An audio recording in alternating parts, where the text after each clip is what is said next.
Welcome to Get Outdoors with Drew and Cam. Today we're sharing a special episode we recently recorded with some extremely amazing people. Before we get into today's episode, we want to acknowledge the tragic events at Bondi. Our thoughts are with the victims, their families, and everyone affected. In light of this, we were invited to join with several well-known hunting and outdoor podcasters to have a calm, respectful discussion around the public safety and the changes government wants to make to the firearms legislations. The conversation looks at the broader response to recent events, including concerns about how policy changes can impact responsible, law-abiding firearms owners. Our goal isn't to divide or inflame. It's to encourage balanced decision-making and conversations that genuinely improve community safety. We genuinely appreciate you taking the time and listening with an open mind. We do want to mention that this was a podcast made from different podcasters around Australia. The quality at times is not the best, but bear with it and listen to what we all have to say.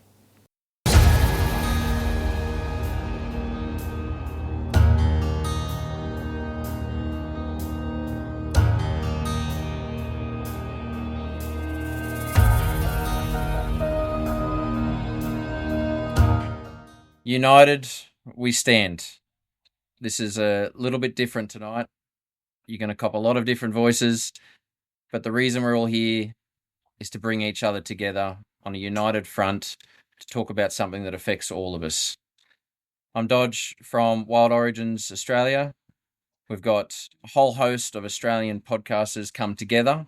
This was the brainchild of Mr. Cody, probably one of the most prevalent guests on podcasts in Australia. I'm going to ask Cody to say something first. We're going to move around the room and everyone's going to have a little introduction, and I'll finish with myself and then we'll get into tonight's conversation. So welcome, team, and thanks for jumping on together. Thanks for having us, Dodge. Yep. Thanks for everyone, all the podcast, for teaming up and joining us here tonight. I'm Cody Gearin. I'm a hunter and farmer and factory worker from New South Wales, and I had an idea to try to unite the community and get our voices out there, and the voices that we all hear quite often while we're driving to work or sitting back and relaxing or doing chores about the house. I thought we could all share our unique abilities to just share and get our words out, and yeah, it's as simple as that, really. Sorry, do you want to go around the screen, Drew? You're next. Yeah, mate. It's Drew from Get Outdoors with Drew and Cam. We're a podcast that is trying to encourage everybody to get off the couch. Cam and I are both hunters, fishers, hikers, family men. We've been doing this for, I think 7 months, isn't it, Cam? Yeah, it's something along those lines. Yep. And we're finding a really good response, and because we're both avid hunters, we're involved and following the industry quite close, and that's where we stand. It's going to affect all of us. Definitely. Cam, do you want to follow up from that? Yeah, mate. Look, I've been an avid hunter and outdoor enthusiast for many years now, and this is something that's going to affect all of us, like I've already said. I remember, I was young enough to remember when it all happened through in 96, watching my relatives go through the hand-in process and the like. So, mate, this is our turn to sort of stand up and try and have a bit of a say in regards to this. So, yeah, thank you very much for the opportunity to come on board with all of this. Carly, you're next. I'm Carly. I'm from Women Who Hunt. So, just giving the ladies of the community a voice. I'm a mum. I'm a hunter, and I'm raising a young hunter as well. And it's really just about a lot of these proposed things will impact my family and the next generation coming through. So it's really just about having a voice for everybody and showing what an inclusive community we do have in this firearm community that we've all part of. Thanks, Carly. Yeah. Zach, sorry. I was You go going to jump in. Carly's next on my screen. Maxwell from In the Dark and the Bullet Points podcast. So I'm a late onset hunter, been hunting for probably about 10 years now. And yeah, a lot of thermal and night shooting, and that also done a lot of target shooting, and seeing the regulations that are coming out in New South Wales is going to be massively affecting that community as well, as hunting. So yeah, here to sort of put a voice out for all the target shooters as well. Tobias? Thanks, Dodge. Tobias from Australian Hunting Backcountry. I've been doing my podcast now for about 2.5 years.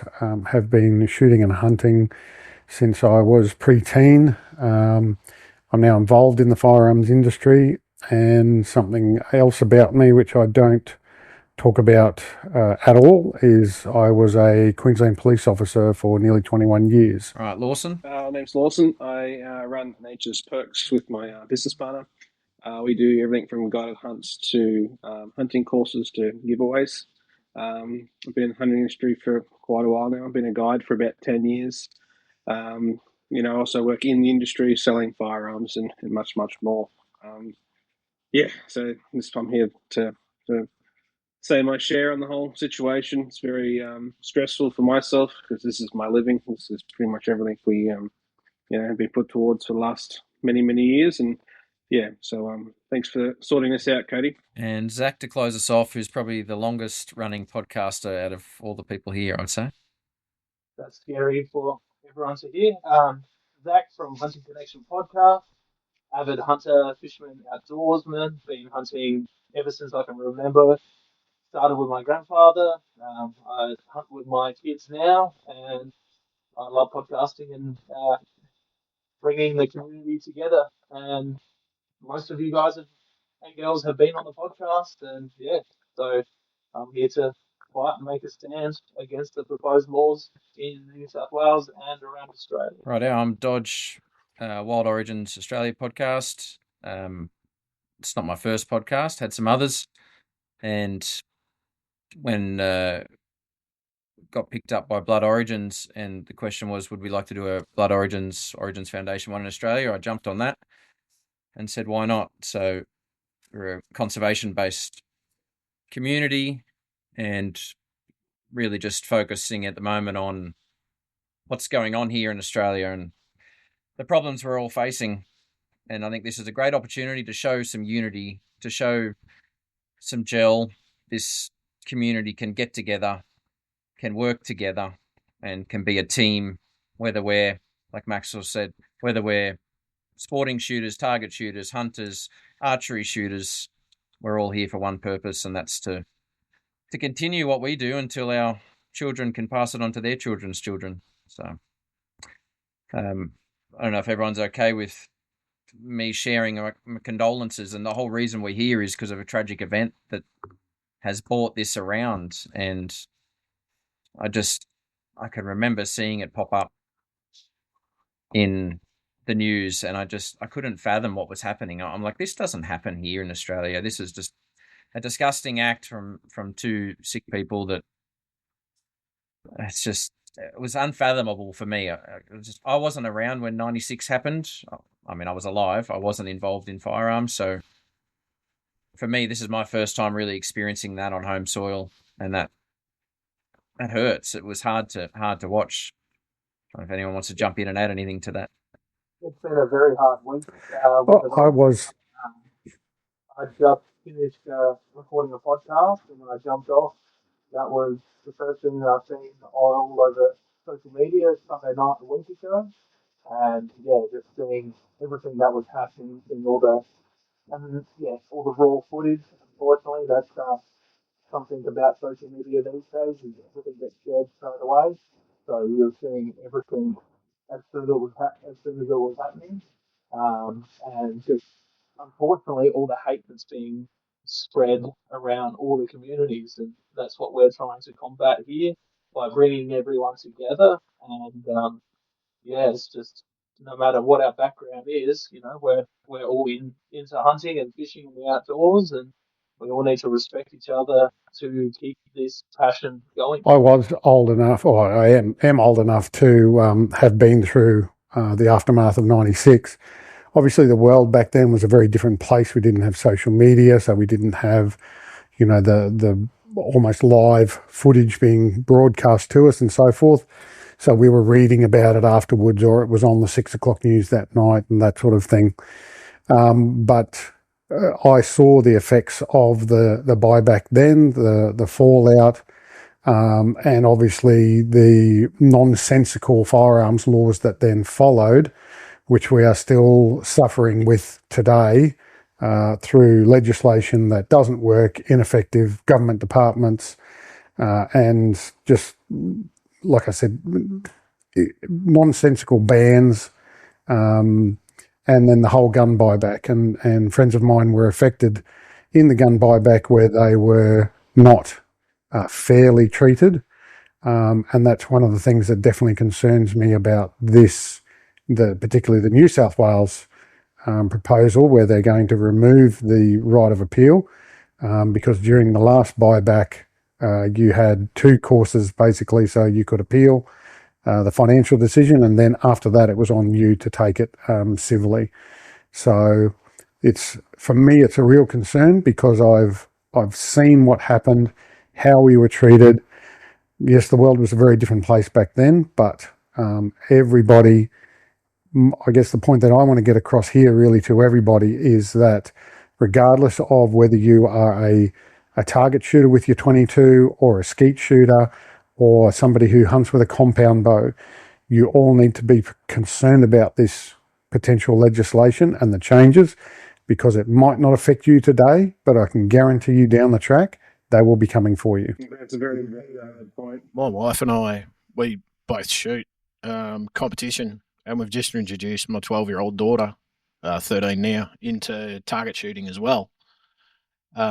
If they were talking about those reduction in the amount of firearms they can keep, 4 rifles won't cover the disciplines we shoot, and then still wouldn't allow to cover out in the field either. I mean, if you carry shotgun 22, 223 as a minimum, and then a 308, you're out of the game. And then if you're talking about lever action, you're talking about field rifle, any of these others, you're straight away out of the game. And I think Cody or Dodge, you were saying earlier that they're taking away the right of appeal.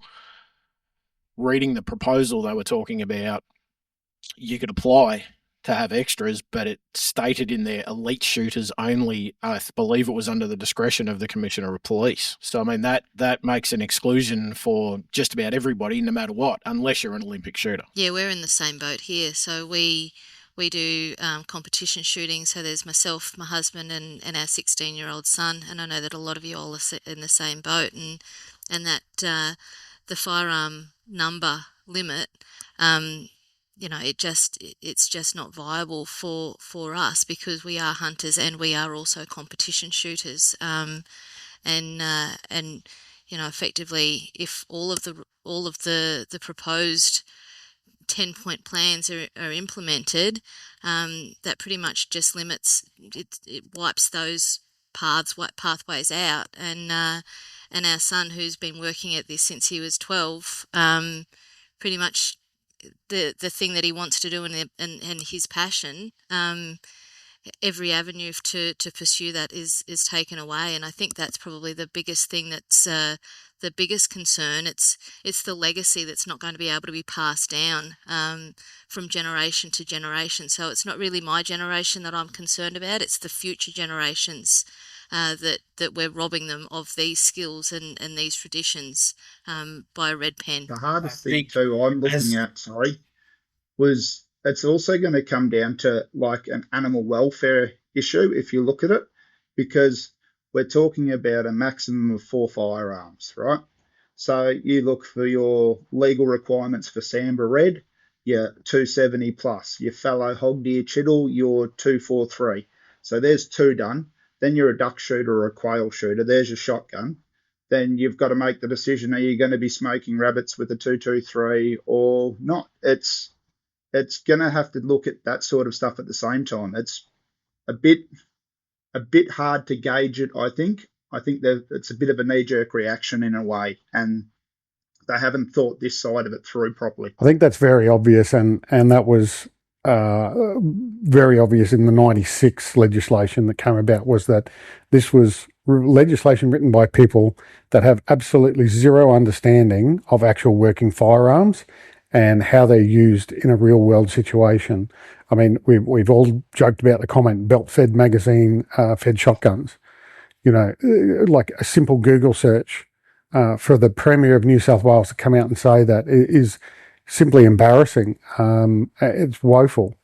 So once again, we're the ones that are going to have to bear the brunt of bureaucrats that can't be bothered doing a job properly and actually coming out and talking to stakeholders and working out what path they want to try and pick, rather than let's just do a blanket ban on everything that we think is going to grab a headline and appease the people. Yeah, it's quite a scary concept, really, that they can just instantly say, okay, that's it. We're going to limit what you can have, and that's that.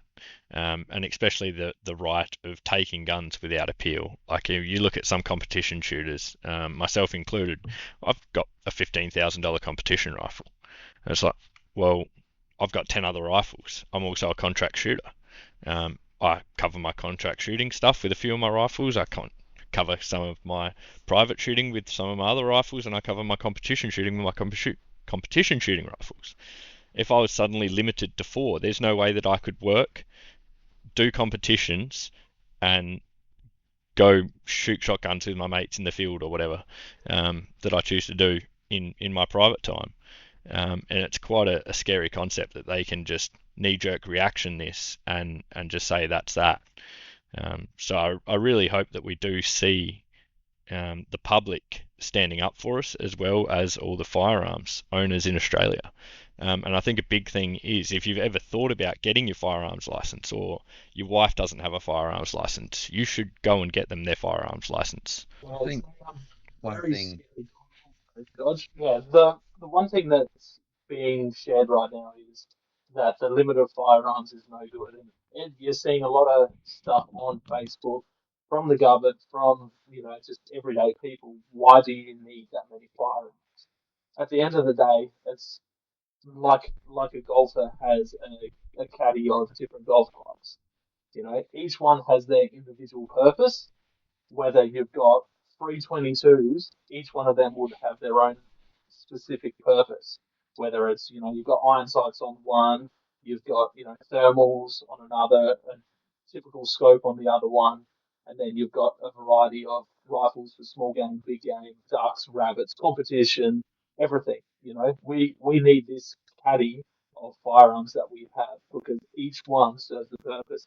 Even if it doesn't serve a particular purpose, but there's a lot of hand-me-downs from dads, grandparents, great-grandparents. There's a lot of people with rifles that are, over 100 years old, and they've been to, the few wars. They've got stories, they've got memories embedded in these firearms. It's like car collectors. Why does someone need to collect cars? Because they like them. There's like a artsy side of it. It's the same with rifles. We There shouldn't be limits on this type of thing, and it's just ridiculous that these things are being pushed out there.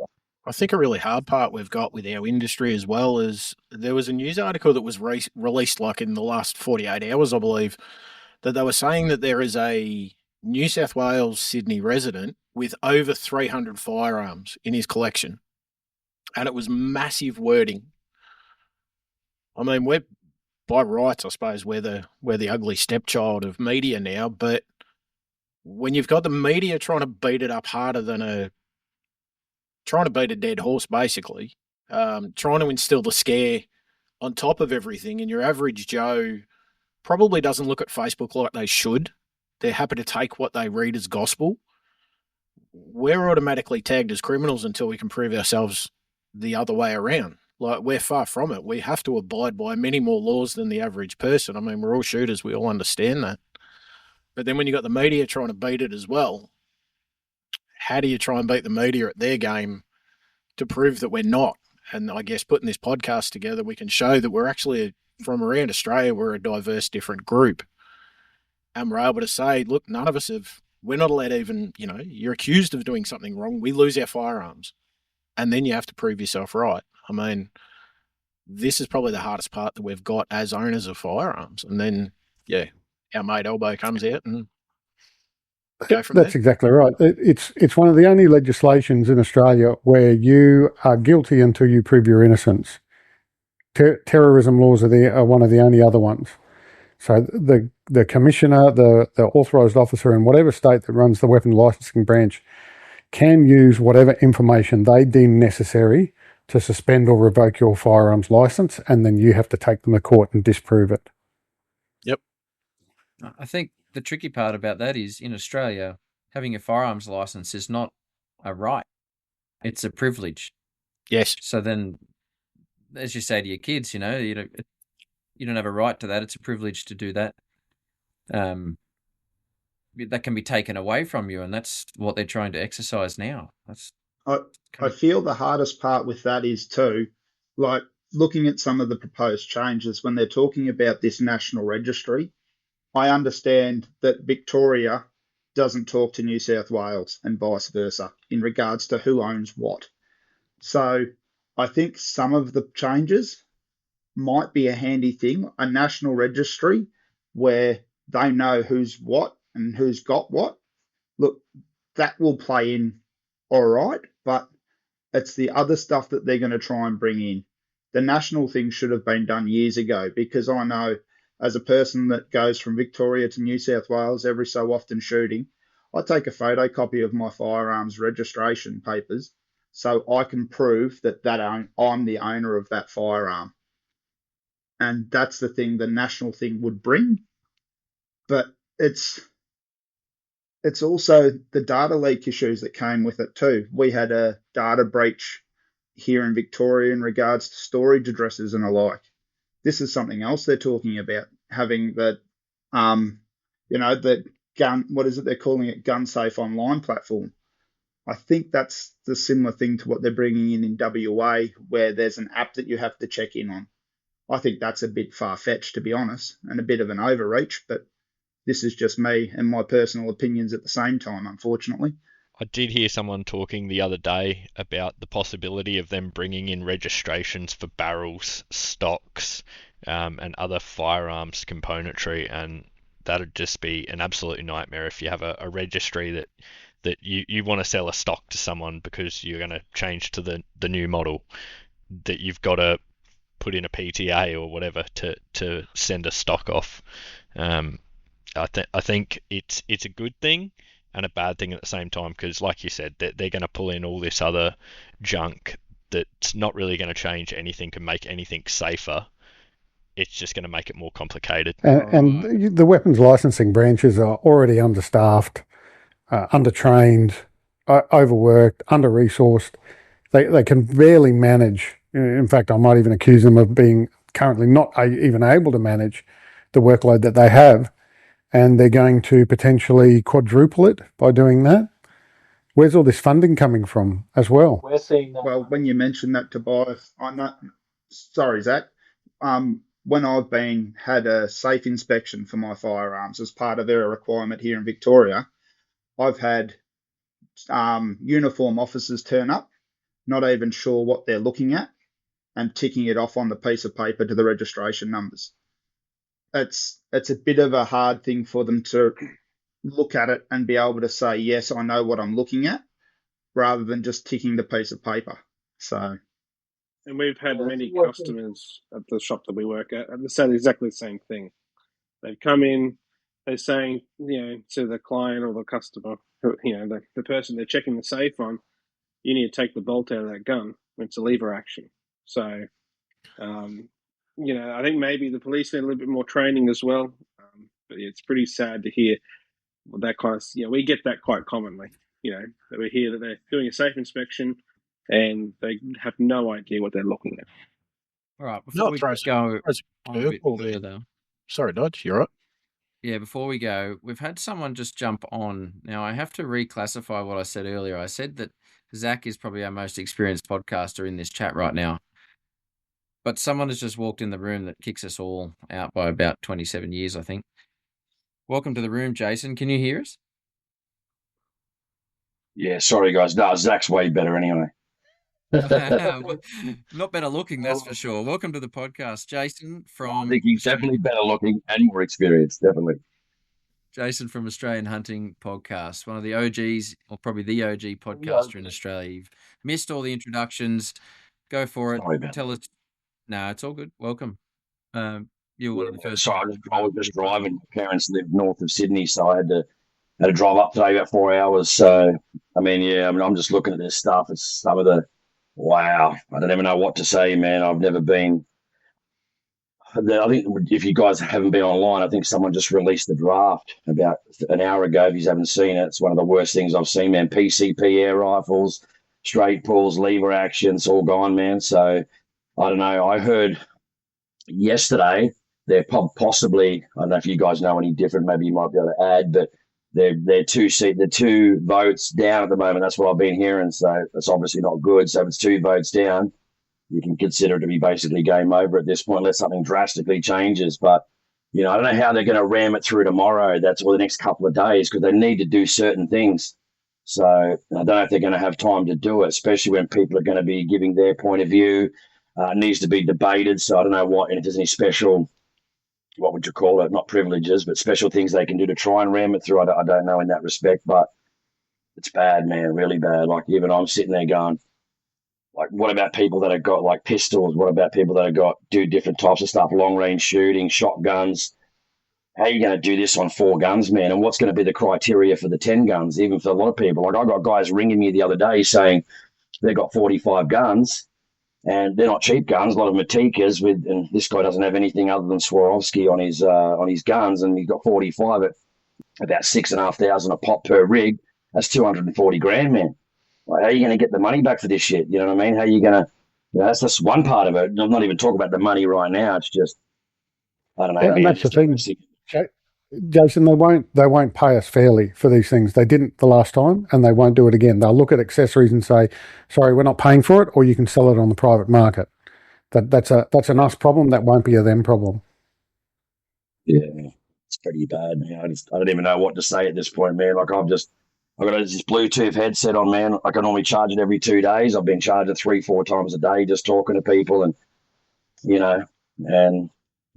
got to be careful about what we say online sometimes. I know I can be a bit full on, but I've tried to calm it down just a little bit, within reason, because they are looking at people, man. Like when you stick your head up, you got to be careful, man. Like I always say, try and sign off with, remain calm. Those sort of things just keeps the heat off you, because a lot of us want to say, trust me, I want to say some things. Don't worry about that, but I've got to keep it in check. You know what I mean? So you've got to do the right thing. I know how you're feeling.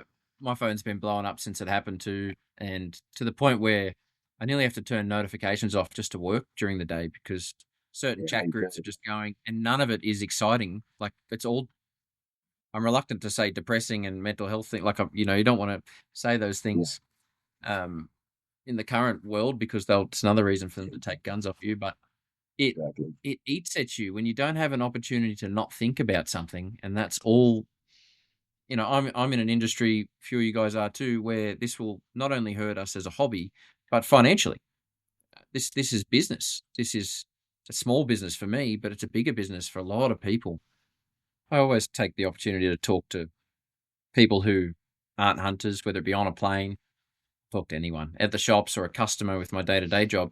And I had one bring it up just yesterday, and I used an analogy that I've been using for years. And the question from this lady was, why do you need so many guns? And I told her how many I have. It's more than 10.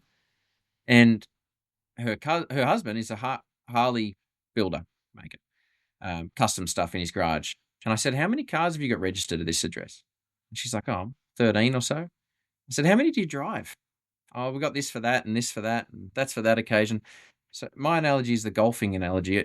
You can't play golf with one club. You need your putter, your drive, your wedges, your different irons. You can't do what we do with 3 or 4 firearms. And then add on that a second person. Roy Butler, the member for Barwon, was saying that his firearms are sized for his children because they are kids. They have shorter stocks, different scope setups. You can't just it's not a one-size-fits-all situation, but just having these discussions in my day-to-day life outside of my normal circle has shown me a greater understanding and willingness to understand that I hadn't seen prior from people outside our circle. You've got the Jewish community coming out and saying it's not a gun thing. You've got John Howard saying, guys, settle down. I did what I did, but you don't need to do it right now. Like, to hear that from him, that was surprising. Unfortunately, with I think the general consensus out there on social media and so forth has been a lot of people are recognising that it's not a gun problem, it's not a firearm issue. It relates to the people who were wielding that tool at the time. Had they not had access to firearms, and we've seen this before, they would have used a vehicle, or they would have used an explosive device, or they would have used knives or machetes or something like that. It just so happens that they had access to that at the time because they manipulated the system and they were allowed to. And I don't want to go too deep into the reasons why that happened, because that's not the direction we want this podcast to go, I don't feel. But it's very easy for the government to then turn around and say, bang, there's the quick fix to the issue. And I can look good doing it and appeal to a majority of voters, because at the end of the day, politicians just care about getting in the next term. Yeah, 100%.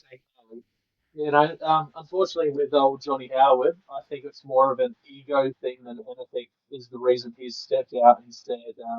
He doesn't want his firearm laws overruled and overshadowed with the new ones. And that's what it comes down to a lot of the time as well in our community is ego. So we've seen WA fall to limit strict firearms laws this past year, and they weren't able to do anything. And unfortunately, that's come down to a lot of ego within the shooting and hunting community, and people not being able to put their egos aside to work together to get things done. And also, that was said earlier, is police understanding of how firearms work and what's going on with firearms. So here in South Australia, our firearms branch is ran by 2, maybe 3 people at the moment, and we're seeing delays of PTAs 8 to 12 weeks. We're seeing licenses renewals 12, 14, 16, 18 weeks before people are getting their physical license. And it's crazy. If you've got your digital license, which is another big thing, you get it back quicker. But if you're waiting on that physical card, you're looking, 4 months before you're getting a physical card back. So they're going to introduce these new firearms laws on an already poor system with people who are struggling as it is, who have no understanding how firearms work. It's just going to be a terrible, terrible thing. And my understanding of police here in South Australia is they only have to do 1 shoot a year when it comes to using their firearms. And even then, speaking to a family member who's a police officer today, he was saying that they don't have their own firearms. They just get given one each day that they have their shift. So they're not even trained to the firearm that they're using every day. They've got no idea on how that particular handgun works. So it just blows my mind that the people that are bringing in laws and enforcing the laws have no clue when it comes to firearm safety or anything. And another thing to be wary of within our own community is that back when Johnny Howard had his little stunt, people just sort of bowed down and said, "Yeah, no, like we'll be good little boys and girls and do what you say." That is not something that needs to happen now. Like a farmer doesn't need to go, "Well, these new changes don't really affect me because I'm a primary producer, so look, I still got what I need." Like if you give them what they want, they'll go, "Well, maybe you don't need that many. Maybe you don't need that type of firearm to do cattle work, or you don't need that to control roos and pigs. In fact, you shouldn't be shooting at roos at all. So maybe you shouldn't just have guns in general. Like, keep taking wherever they can." So those in the community that want to be like, "Yeah, no, just we'll agree to the laws or we'll agree to the changes. We'll hand our guns in." Like, that's not the way to go. I think that was one of the tricks. Sorry, Cody. Yeah, that was one of the tricks they did back in '96. Was they said they're only going to target certain types of firearms, like semi-automatics, pump-action shotguns, that sort of thing. So what we saw was different sectors of the shooting community duck down behind the barricade and go, okay, well, I only shoot target 22s at the range on the weekend, or I only shoot my double barrel shotgun at clay targets. So these changes are not going to affect me. So I'm going to remain silent, and that way I won't catch any shrapnel, and I'm still going to get to maintain the lifestyle that I want. And they're by targeting these different styles of weapons, they're trying to do that again. They're trying to divide us as a community. And that's the main message that I really want to get across out of this podcast, is that we all need to stay together. Unity is strength, regardless of what you do, whether you own a 10 rifles, one rifle, whether you own a compound bow, whether you're a fisherman, four-wheel driver, whatever it is. We all need to join together and just put on a display to the government, let them know that we will not tolerate this, and it's going to cost them at the next election or whatever other lawful means we have at our disposal. I'll happily put my hand up and say, probably a bit, not being there for 96, I've probably been a bit complacent in the thought that, like, they did take away some guns, but at least we've got some now, and that, we use, because that's all I've known. I didn't know what it was before. And I think Cody said it just before we recorded. I actually wrote it down. They didn't have podcasts in 1996. I mean, Jason probably started in 1997, but in 1996, they didn't have them. And I'm not that old. the strength in unity here is to get this across to people. So, like I was saying, prior to being in the industry as I am now, I was probably a little bit on the back seat of just taking the pedal off a bit and cruising with what I had access to and what I could enjoy. But now, like, just seeing all these people sending letters, contacting their members for parliament from every area of our industry. Bow hunters are into it. Pig doggers are into it. Four-wheel drivers are into it. It's all overlapping. It's all interconnecting. I think we have a small part of a problem being Australians, that it's starting to fade out. I think Tobias and I wouldn't be too far off each other in age. I remember at the time when all the changes happened with Howard, I remember the famous picture of Howard standing there with his hands up in the air, and you could make the outline of his bulletproof vest in the back of his suit. And he was saying that I'm with you guys. I'm doing this for, to make sure everyone's safe. And it was a very small protest. To look at the photo, I think it looked like it might have been 500-600 people. Could have been bigger. But as Australians, we seem to sit back, and I think you mentioned it a bit earlier, or I can't remember who mentioned it, but everyone stood back and it went, it doesn't affect us, so we're not going to stand up and rattle the cage. As Australians, we're more relaxed until now's the time that we need to make that push into a shove. The generations moved on from what was adults in the 90s. We're now, 30 years later, that now the younger people coming up are listening to Greens and stuff because they're told that they've got to protect the environment and they've got to protect the carbon gases and all that kind of stuff. But they're not talking about protecting the environment from foxes or introduced species that the government introduced, all this kind of stuff. And then they're trying to bait them, and they're doing aerial shooting and all this kind of stuff. And we all stand back and go, yeah, that's cool. But where's the difference being made? And we're trying to do that from our pocket, and it's our identity as hunters, fishers. It's not just a hobby that we look at and go, yeah, cool. I mean, you guys all probably have taken a decent buck.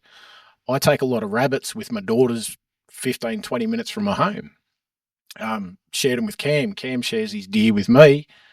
It's all part of that industry. It becomes your identity, and now they're trying to strip us of that identity. And I think we all agree that we need to stand up and go, hang on, we're Aussies. We love what we do. We're not criminals. How about you listen to somebody about what you're trying to do? So dating myself a little bit, 96, I was 3 when those laws were brought in. I don't remember too much about the before to after stuff, but growing up with my grandpa and going shooting with him every fortnight as a young child from 3 years old, my distaste for the government started then because of me seeing how he had to hand over multiple firearms, handguns, and everything. And then from then, it was just every other year was a different firearm he had to give up due to laws coming in. So I was 3, and my distaste and my distrust of the government started then on this stuff. And we're already seeing now, my son, as bad as it sounds, he doesn't trust the government because he knows that they took bow hunting away from us, and he hates it. And he goes and tells his teachers, he goes, "I don't like the government. They took away bow hunting." And then, it's just one of those things. It's just they're building distrust in the government by doing this type of thing. It's horrible. Yeah, I think the big thing is just as Valtteri Bottas likes to say, if anyone's an F1 fan, what's next? Is what it comes down to. It's like, okay, they've taken that. What's next? They got bow hunting in SA. What state's next? What they get us down to 4 firearms? Is 2 next? Is 1 next? Where does it stop? Is the question. I think we in South Australia are the next to go to the polls, and I think everyone needs to take a big look at what firearms policies the people they're voting for have, and make sure you're voting for someone who has a good firearms policy and is gonna continue to allow us to do what we want, because at the end of the day, that's it. They allow us to do it, and there's no real option to change that, but we can make sure that we put the people in place to make sure that we can keep doing what we love. Do we have a figure of how many shooters there are in Australia? Licensed shooters in Australia? 37,000. Sorry? I think it was 937,000. I think somebody posted some stats on their Instagram. I think it's just over 1 million. It's actually gone down since 96. So we've got 1 million shooters. People, so in different states, like WA, you have to have a license for each firearm you own. So when you own multiple, that builds up the firearms licensing numbers when they do it. So I do believe it's just under when you take that into account. Right. 943,000 as of August 2025. 943,000. Own a total of 4 million guns. Well, one of the things you shared today, talking about what Jason just said about the Lebanese guys not going into the shop. Yep. So I wasn't going to go into that, but yep, I'll go into that. It's very disappointing to see the hunting community at the moment spreading hate on the Muslim community in the hunting community. We have a very rich, very, knowledge base, people that put so much time and effort into the hunting community. Everyone here knows Cad's Huntress. People like her. She does these. People like her. She goes courses through SSAA, and she's getting attacked from people inside our community, people that run hunting, not just Facebook groups, but actual hunting groups have been sending her hateful messages because she is a proud Muslim woman. And it's disgusting. It's not on. We should call out these types of people to their face. Not just make a deal about it on social media, but message to these people, because without people like Tads in the hunting community who are bringing outsiders in, she's done more for women in hunting than anybody I've met. I haven't met Tads, but I've podcasted with her and spoke to her plenty of times. But yeah, it's just very, very disappointing to see how hateful the hunting community is, especially in a time where we need to be together. Is Cad's a permanent resident of Australia, or she's on a visa? She's Aussie born. She is Aussie born. Okay. Because I was going to say, if they do bring in you can't get one while you're on a visa, if she was on a visa, it'd be good to actually talk to her about what effect this would have on her down the line if they bring that through. There's a Kiwi fella, lived here for 20 years, married an Aussie woman, got kids. They're saying unless he's a security guard, he can't have a gun. Wow. He's unfortunately still got the accent, but he's more Aussie than I. Yep. It's just they haven't thought this through. Rushed policy creates unintended consequences. We've seen it before. Correct. We're going to see it again. But you've got someone like Mills whose face is in the media. Yeah, Mins is in the media screaming and yelling what he's going to do and what he wants to change, yet we've got belt-fed magazines in guns. You've got, what was the other one he talked about? There was another one he had complete disinformation about, yet they want to bring all these changes in laws. I don't get how they can do that without consultation. If there's one law that I'm okay with him bringing in, it's the banning of the belt-fed shotguns. He can have that one. I think we can accept that. No one can buy 40 mil grenades anyway to put in a belt-fed. So it just goes to show who we're dealing with. These belt-fed shotguns. I mean, when's that been available? Shit, I'm 44, but I'm like, I don't even remember that before 1996. I don't even know what guns even make that sort of thing. So I'm like, this is what we're dealing with, an idiot that doesn't know what he's talking about. Like it's just crazy, man. But if you're seeing anyone too, I just tell people, if you're seeing anyone, there's a couple of guys, I haven't posted about it. I was going to, but I thought it's not going to help. We've even got people up north from one of these Hunter Valley clubs up there, if anyone's up that way, already selling us out, saying we don't even need 5 guns. And I'm like, just tell your friends not to do that, guys. I mean, I'm sure anyone here, they're not doing that, which is good. But like, why anyone from a club out there saying that sort of stuff is just not helping at all, man, at all. Well, I think the other one we need to stick together. Mins was talking about high-capacity firearms. Well, he was talking about high-risk weapons. Show us high risk as well, yeah. What are you deeming as a high-risk weapon? Any weapon could be deemed as high risk. It depends with the nut behind the stock, doesn't it? You can jump in a semi-trailer. That's correct. That's what he has. A higher risk than a firearm. And it comes back one of the things looking at is the Weapons Prohibition Act of '98, where they're going to relook at knives and things like that. But like, it's starting off with guns, and they've slipped that in there. But like, where's again the line on that? Like, any bladed weapon, like, could that be extended towards broadheads for your archery gear? Like where, like, that's like, if they do, 100%. You could effectively take away bow hunting and rifle hunting in one fell swoop, so there's no hunting at all. Like 100%, and Mins has come out and said he's going to remove recreational hunting as a genuine reason to own firearms. So they've targeted bow hunting in South Australia already. We've already seen that. What's to stop this government doing the same thing? I think the benefit we have, Tobias, down here in Victoria, of what is actually recreational hunting, because I hadn't considered it from a legal terminology standpoint, and it doesn't mean that we do it as, fun, like just for fun. It's not that. It was a split between, you either do it for work or you do it for recreation. Just to remove that as a genuine reason wipes out so many New South Wales shooters. I don't know what the numbers are, but the benefit we have here in Victoria. Sorry, Max. The benefit we have in Victoria, mate, is we've got the Game Management Authority. So every year they release harvest data on deer shot by us hunters on public land, and they're providing the numbers to prove that we are an effective management tool.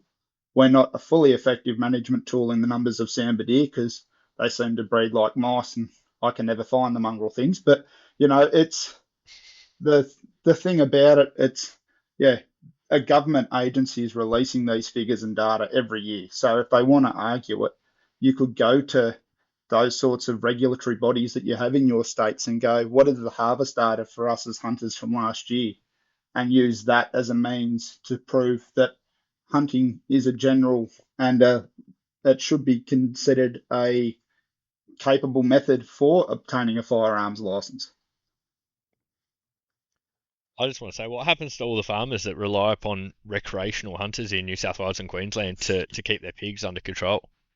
How many fox numbers? That's when you get the government from the local land services that take hold, and they hire their government people to do all the shooting from the helicopters and stuff. So they're just bloody scratching themselves on the back. There's not going to be money for that after they spend $15 billion buying back the guns.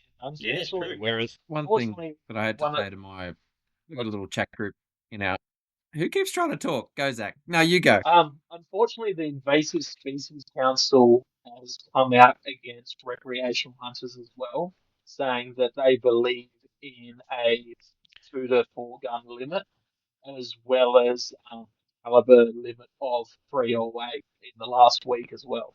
So having the Invasive Species Council, Jack Goff, that's not me butchering it, but it is a very unfortunate name, but suits.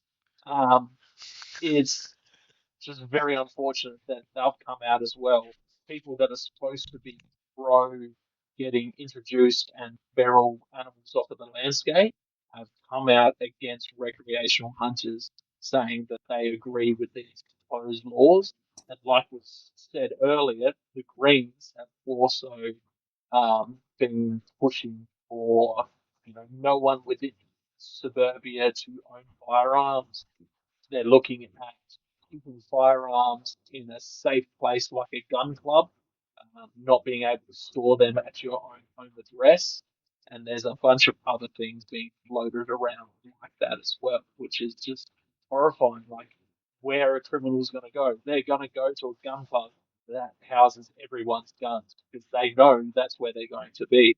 At least private citizens, they're keeping them in the house and they don't know unless the media, like WA, releases home addresses in a big map again. Look, I have no doubt that the Invasive Species Council, the Greens, Animal Libs, they could all write a very impressive report on the taste differences between Ajax and Windex, but there should not be people involved with making decisions on a subject they know nothing about, no experience with, but act like they do. It comes back I'd to like to see is consultation with community. And my prediction is, I haven't been through this before, my prediction is what's going to happen on Monday, Tuesday, Wednesday is they're going to dump 100 laws on us and we'll all go into hysteria because they'll all be wild.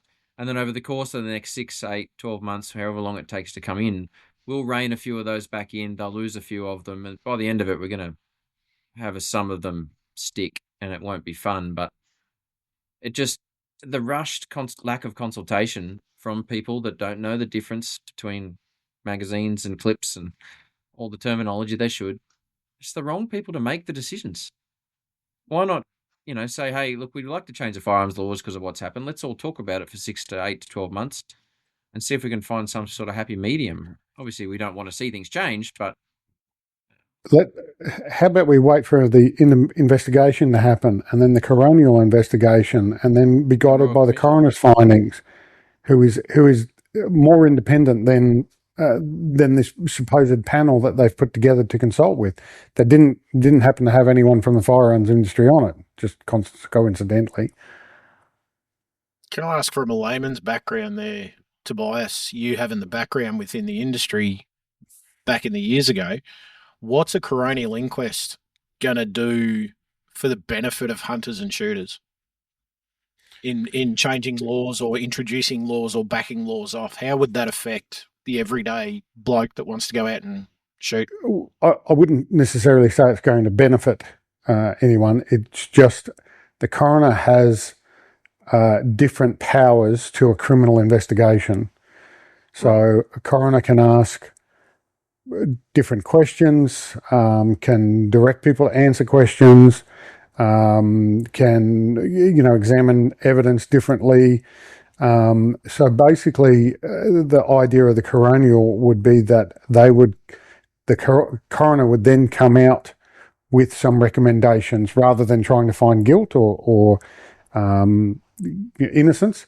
They can come out with some recommendations about what has actually happened and what they might think is going to change. So, for example, a child death, they would investigate that and they would say maybe it's because of this particular product that was in the cot with the child or something like that, and therefore they'd recommend it be banned or changed or something along those lines.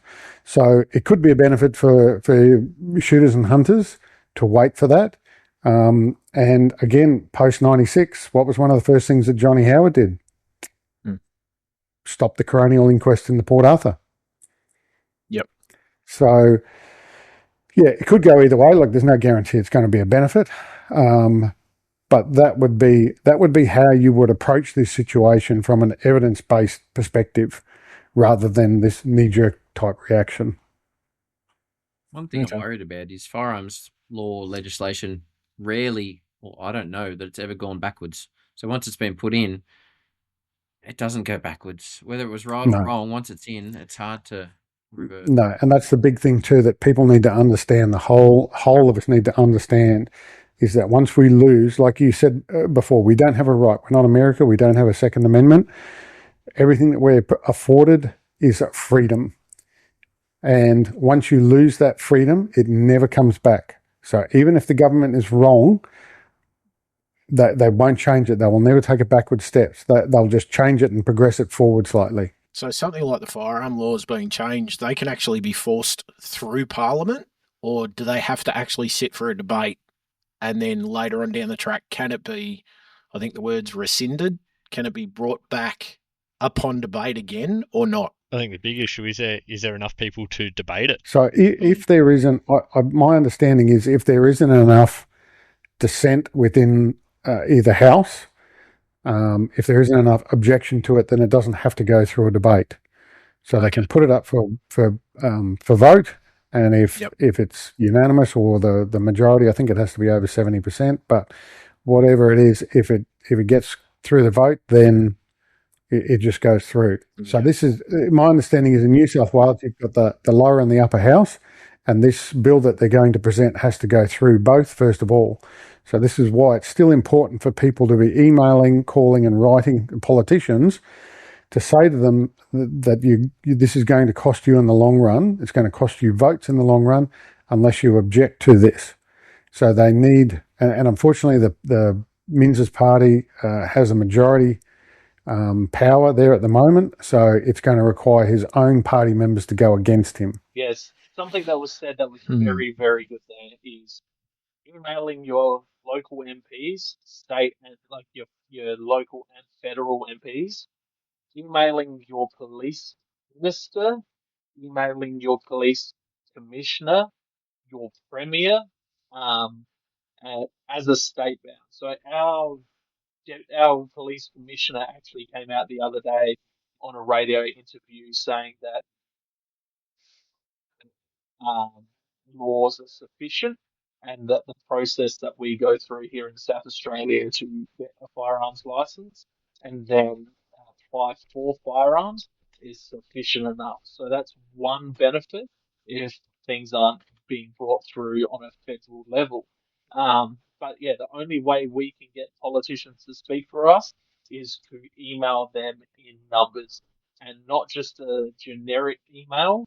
Put it in your own words. If you're like me, very dyslexic, I write a rough email into ChatGPT and tell it to fix it, make all the grammar, spelling, everything, make it flow better, and then also tell it that this is going to an MP, so also include what it needs to meet the standards that the MPs will actually sit down and consider as an email and then reach out to you.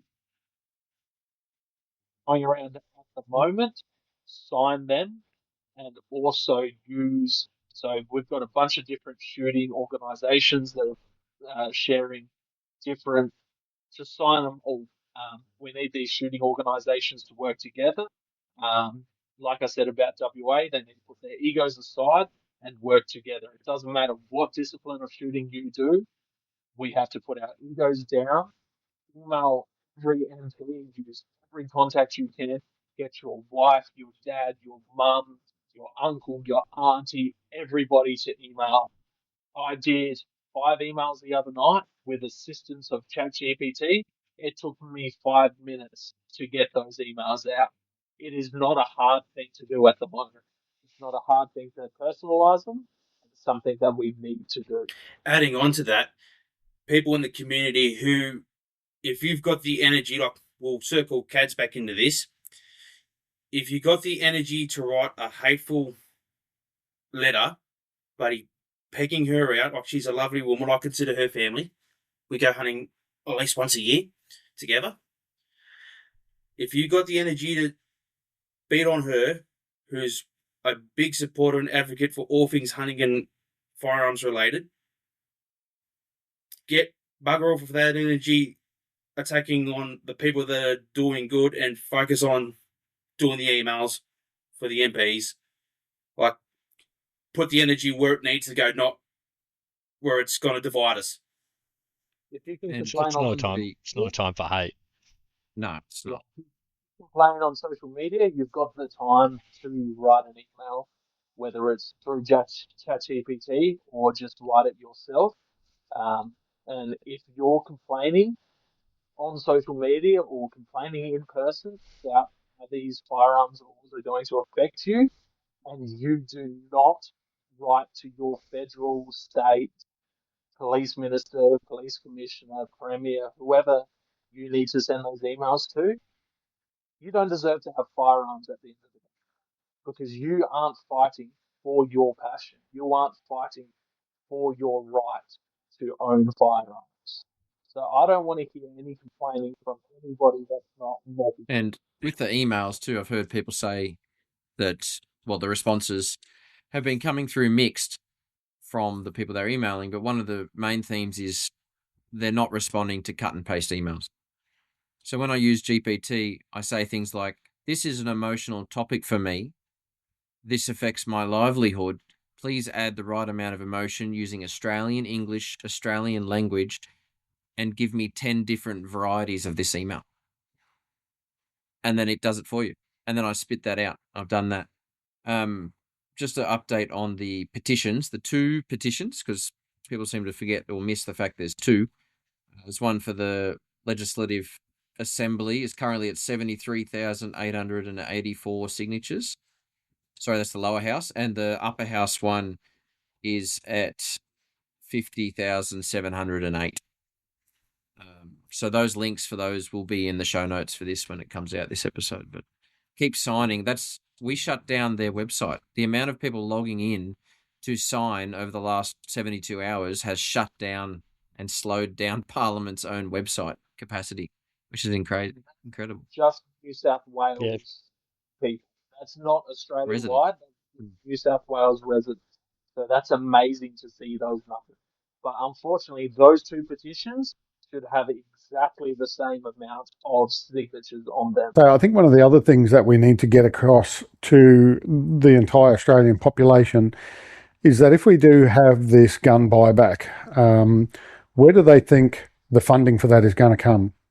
And how much is it going to cost? They've estimated it. I read things between 1 billion and 15 billion. Where do the people of Australia think that the funding for this is going to come? It's going to have to come out of everybody's pockets. It's the shooters are not going to be paying for this on their own. It's going to be an increase in the Medicare levy, some other form of tax, something. Albanese's not going to sell his assets and fund it privately, is he? I think the thing is with that, there's so many things that $1 billion could make so much of a difference in so many things in Australia. The homeless, there's a number of things and you say 15 billion. Like, why aren't we putting that towards anti-terrorism? Why aren't ASIO and the others getting back to full staff and actually focusing on protecting our country instead of trying to take away the rights of our countrymen? I was going to say too, one of the bad parts about it too is this NCAT part of it. I'm hoping that gets knocked on the head very early too. I'm not sure if you guys spoke about it before I logged on, but apparently what happened was this guy got a license, applied for a license in 2015, didn't get the photo, applied in 2020. As we all know, mate, it doesn't take 3 years to get a license. So I'd say what's happened is, it's a wild guess, but this is what most people are saying, is that he applied for it. They knew something was up with this guy. Obviously, they tried to reject him, and then he took him to the tribunal and won, and they gave him the gun. So he got the license. So that needs to be knocked on the head. I'm hoping at least, I know the Greens are our enemies, but I'm hoping they at least, because they're normally pretty, on civil liberties, they normally are okay. I hate them, like all of us sitting here, let's get that clear, but I'm hoping they knock that on their head. I mean, otherwise the cops will be just going, no, we're starting to look at it now. Could be any reason. And then who's going to spend 5-10 grand going to court to try and fight it? Whereabouts in any other democracy do you not have the right to appeal a decision by a government department? Because that's no longer a democracy. Exactly. Yeah, it's shocking. I couldn't believe I was reading that, man. I go, who does this guy think he is, man? Like just no democratic process. You can't go to NCAT. That's the So the cheapest and most effective option to challenge government decision. I'm hoping that gets knocked on the head first, followed by take your pick, really. You know what I mean? The limits obviously got to go straight pull, got to go. There was lever actions. It's all on the chopping block. Man. So basically, all we have is basically bolt actions and not over shotguns for playing target. That's pretty much it, isn't it? Really, what else is left? Yeah, it's kind of annoying because like my old man's primary producer, so he's got the Cat C, and he still has the old Ruger 1022. So how is it that like he can still have that? He doesn't touch it, like barely gets used because he prefers the bolt action because it's more accurate. So how is it he can still hang on to that? But like a bloke that goes out west pig shooting with a lever action 30-30 and does a good job doing it, why does he get to lose that? Like over because it might be able to shoot a bit quicker if you can crank it hard enough. Again, the laws are being based on emotion, not evidence, not common sense, because of the images on the news and what the government thinks is what the people want to hear. And a majority of people don't actually understand firearms and how they work and the differences between them. So for them, it makes sense because they see these horrible images and hear the news article and think the government's doing a good thing because they're banning this. And we saw that exactly the same thing in '96 where, like they banned pump action shotguns but didn't ban pump action rifles. Not that either of them should have been banned, but why choose one over the other? It didn't make sense then, and it's not going to make sense now, unfortunately. Well, that'll be a large group of people that are impacted. Unfortunately, when it comes to the people that pick up firearms laws, their knowledge of firearms comes from watching movies like John Wick and Terminator. It's like if someone made all of our car laws based on watching Tokyo Drift and the other Fast and the Furious movies. It's absolutely ridiculous that the people that are making these laws have absolutely no clue on what's going on. We have a demographic down here in Victoria of hound hunters, a large group of people that do it regularly, and a lot of those guys run pump action rifles. So this will be something that will, if it comes into effect in Victoria, it's going to change a lot of people in the way they hunt. So, sorry, I had dropped out earlier, so I'm back. You're back. Can we just see if Luke can talk? He's been trying to play with some microphone issues. Can you hear us, Luke? Like Jason said earlier, with the banning of those sorts of things, like the wedge-tail industries, they will get wiped out. Australian sporting agencies, all the importers of those button release and the Templeton style shotguns and rifles and that, like that's a whole industry. That's people's livelihood. They're employing 10, 15 people, like at least at a minimum, to run their operations. Then all those people need to find new jobs. Like how do you recover from that? Yeah, they won't. That's the thing. And that's what we saw post '96. A lot of gun shops closed down. A lot of places went out of business. And the people that have designed and are importing those guns did so because of the laws that were brought in back then. So they're compliant with the laws. And now the government just wants to keep moving the goalpost until eventually we're going to be down to slingshots. No, has anyone heard of anything happening? Yeah, well, they are illegal. Has anyone heard of anything happening since this event? Like, have the police come and done anything, taken anything? And I'll give you an example. I had a interesting chat with a contract shooter. The cops turned up on his door and requested. They literally said, "We will be there at 1 o'clock," not the old "Can we come?" And they forcibly took under a temporary warrant his 2 legal suppressors and said, just due to the current situation, we're removing them from the community. And he had nothing but to give them any word on that, Max, on your side of things? What state was that in? New South. Okay, interesting. I'm in South Australia. I am an owner of suppressors for urban work that I do. I haven't heard anything about it. But yeah, that's quite interesting that they've done that. I don't know why they would do that. and what law they've done that under. But yeah, that's a strange one. I haven't heard of anything like that happening. But I just asked him, were they actually real policemen, or were they? yeah, that's very strange. Like, I mean, if they're going to do that, it's like, well, why aren't they just taking your whole inventory of guns? If they're expecting, like, what's a suppressor going to do? The terrorists didn't have suppressors, and why would they use them? They're trying to cause as much emotional damage as they can, as well as physical. The loud gunshots are a plus for them. It causes it's absolutely horrible to hear, like when you watch the videos and stuff. And yeah, I'm dumbfounded, honestly. Have you heard of anything being taken, Chase, or anything? Nah, man, not from anyone. Nah, just get told people to. So just keep it, sign off with, keep calm, stay calm, obey the law. Even though sometimes you don't feel like you want to say that, but that's what you have to do. You just got to keep them, keep the sharks at bay, so to speak. So it's a culture. It's a political. It's not cultural. It's not. We can sit here and talk about what's not right and what's not this, but it's purely political, man. Nothing more, nothing less, and it's a different fight. It's not a cultural fight. It's a different one. That's where I think we pull up short a lot of the time, man.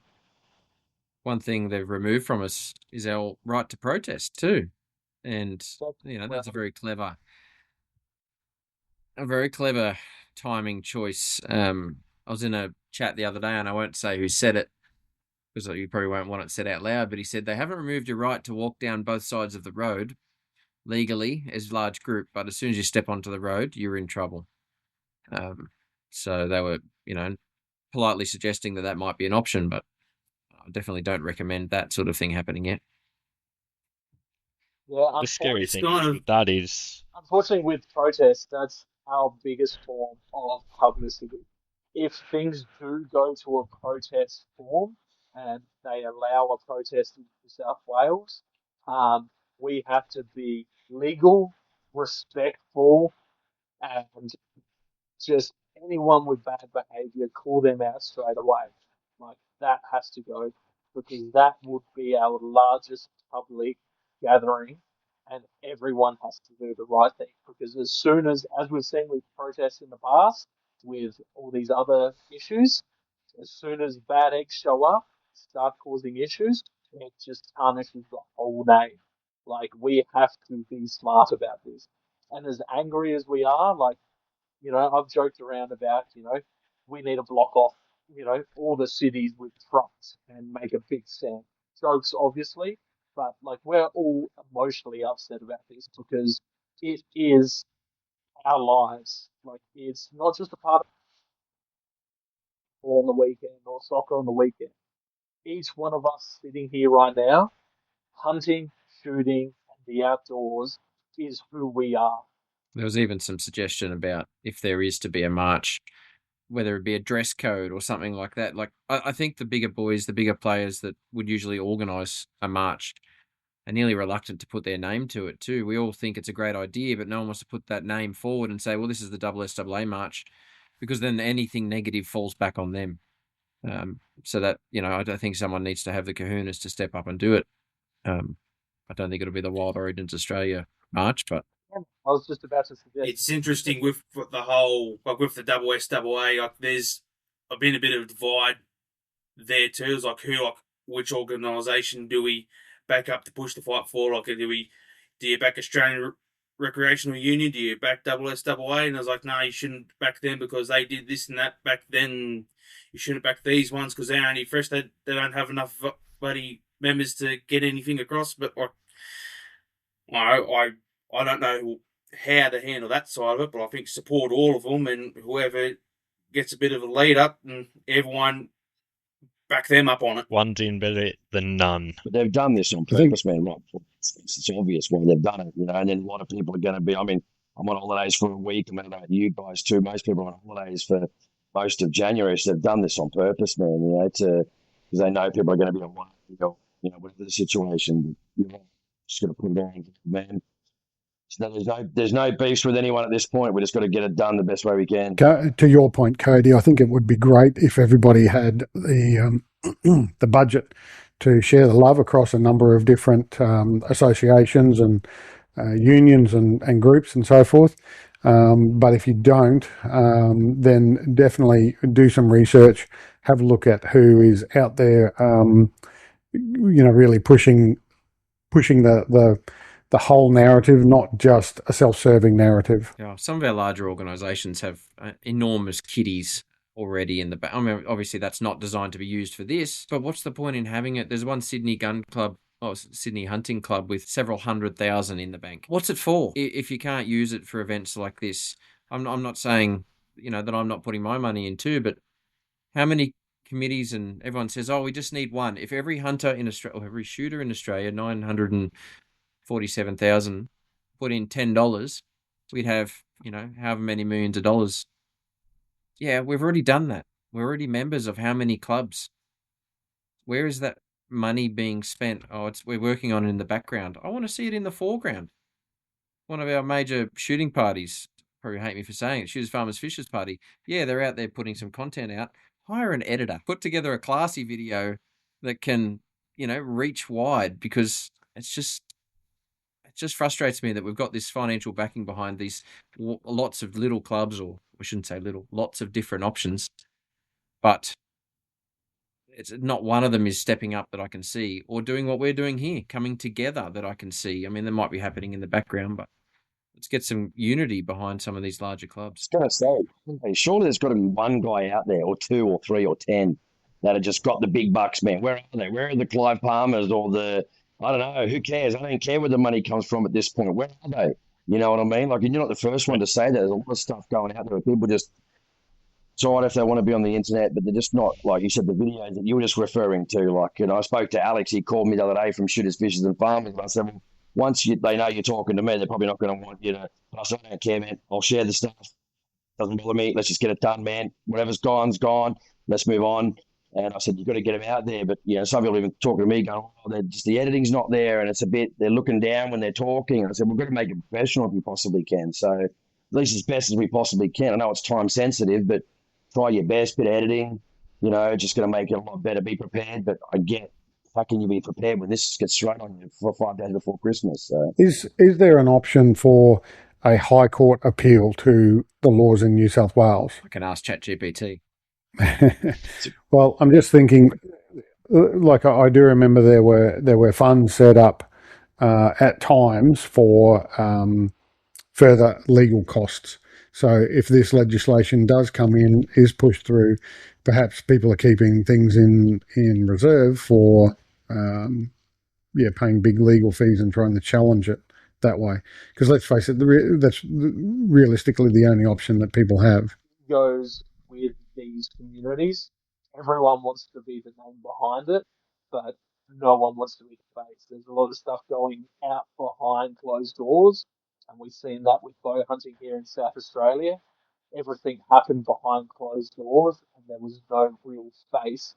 Apart from Wild Origins, they put out a lot of face stuff, but everything behind from the actual org themselves, they kept everything tight knit and not discussed, because they didn't want to give their hand away, which I personally think that's not a great thing. I think we need to put stuff out publicly. Our organisations need to put stuff out publicly, show the community what they are doing, be vocal about it, and that way we can get the numbers behind them to be able to fight these laws.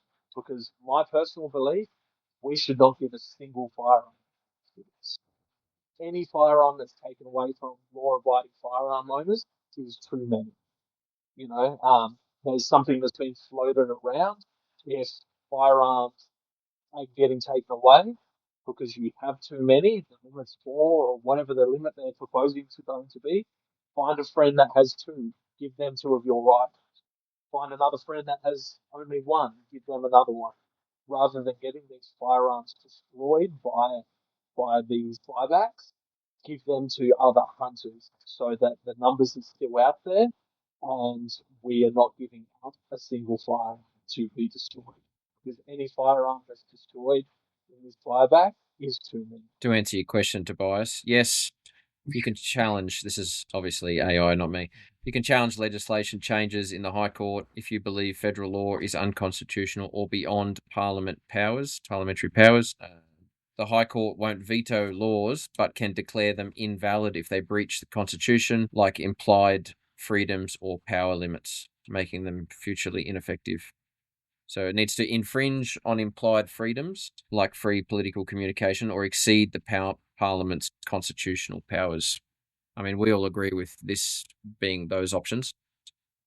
Be interesting to see. It's got the money to do it, man. That's the problem. You know what I mean? And not only here, as far as like you said, freedom and constitutional things. So they choose what they hear too. So they can just say interested.